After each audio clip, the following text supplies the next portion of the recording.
Welcome to our second lesson. Today we are going to learn how to access your Dynamics for Retail environment, also how to associate yourself with a worker, how to activate the point of sale, and how to conduct your first point of sale transaction.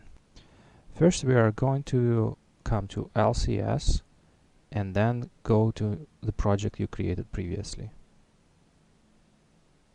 In here to the right, I have the demo environment. Then we are going to log into this environment.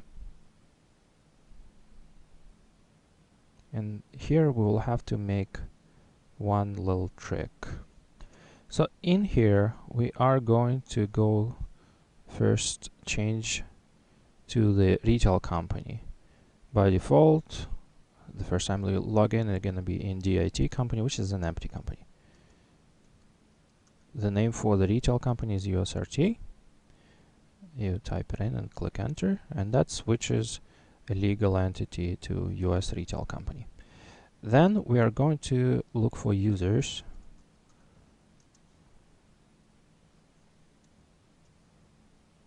And in here, you see that since you have created this environment, you're going to have your ID in there.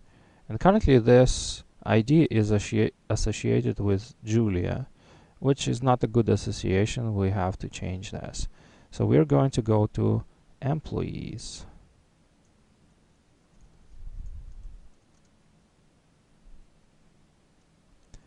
In the employees form, we see various employees of the company, and I'm interested in Alexander.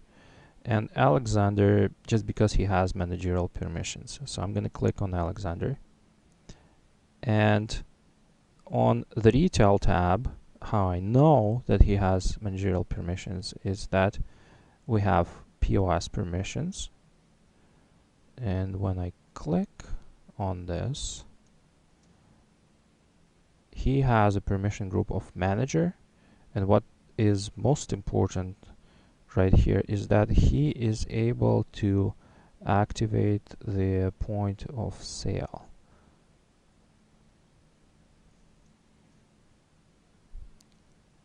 With this checkbox that matters, manage device.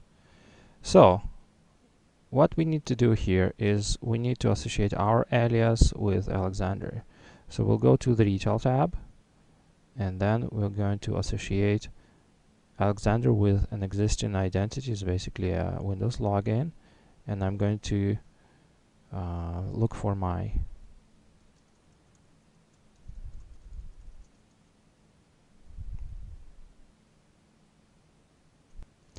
then the system finds me in here. I'm going to select this line and click OK. Now the identity is associated. Why it matters? Because in just a few moments we're going to activate the point of sale, and for this we need Azure Active Directory credentials. In order to activate a point of sale, we're going to use the simplest point of sale for demo purposes, which is going to be our cloud point of sale. So we're going to go to devices. Under the devices, I usually use Houston, and we need the cloud version of the point of sale. So we're going to take a look at, let's say, Houston 20. So it's a retail cloud point of sale, and what matters here is this URL. So when you click on this URL, it just takes you right into the activation. And we're going to click next. Everything is pre-populated just because we followed the URL. And then it's going to go and validate whether I can actually activate this point of sale. Then in this process, it will ask you to sign in. You'll sign in with your credentials.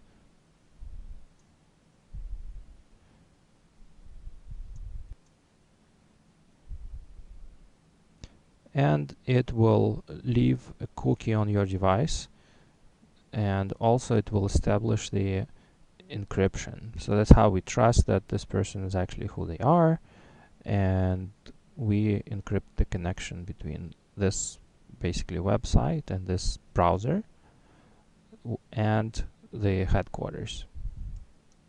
I must correct myself here, not just the headquarters, but the IIS that actually serves us the cloud point of sale. It's minor technical detail.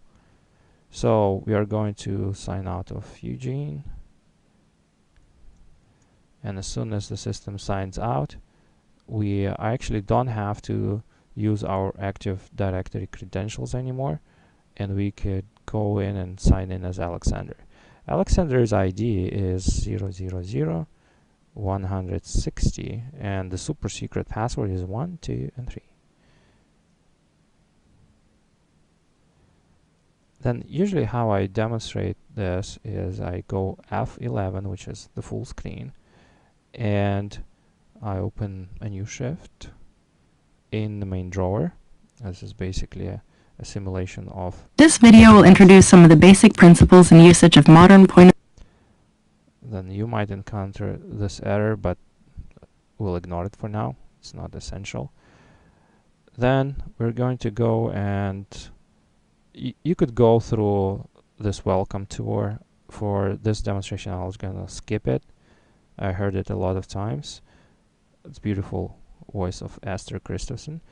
So what we'll do right now is we'll do our first transaction. So you're going to go to current transaction, and then we're going to sell item number 1.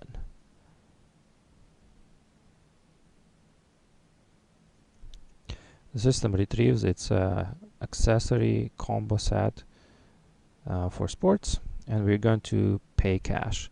When you pay cash, it doesn't go to any payment connectors, so you don't have to do additional configurations. So I'm going to do exact payment, so I'm not going to use $100, so there is going to be no change.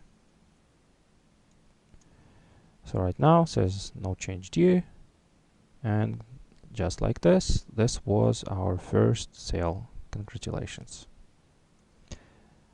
Stay tuned for the third lesson, where we are going to configure our own product from scratch and go through a sale of this product on the point of sale.